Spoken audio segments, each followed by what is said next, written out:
வணக்கம் மக்களே, முக்கியமான விஷயங்க. வீடியோ தயவுசெய்து ஸ்கிப் பண்ணாதீங்க.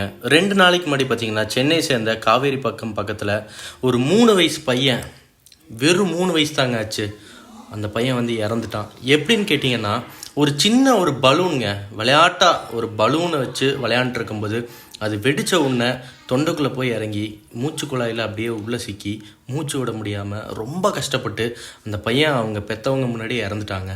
ஹாஸ்பிட்டலுக்கு எடுத்துகிட்டு ஓடிருக்காங்க, காப்பாற்றவே முடியல. இந்த மாதிரி இப்போல்லாம் வந்து ஒவ்வொரு செகண்டில் வந்து உயிர் போகுதுங்க. அவன் பெற்றவங்க மனசு எவ்வளோ கஷ்டப்பட்டுருக்கும். இது ஏன் உங்களுக்கு நான் சொல்கிறேன் அப்படின்னா, யாருமே இன்றைக்கி இருக்க ஜென்ரேஷனில் பிஸியாக இருக்கிற ஒரு ஷெட்யூலில் யாருமே தன் குழந்தைகளை வந்து என்ன பண்ணுறாங்கன்னு கவனிக்கிறதில்ல. இந்த குழந்தை இறந்துருக்கான்னா கண்டிப்பாக இதுக்கு காரணம் அவங்க பெற்றவங்க தான். இந்த மாதிரி இன்னொரு துயர சம்பவம் நடக்காமல் இருக்கிறதுக்கு நீங்கள் உங்கள் குழந்தைகளை பாதுகாப்பாக பார்த்துக்கோங்க மக்களே. நன்றி.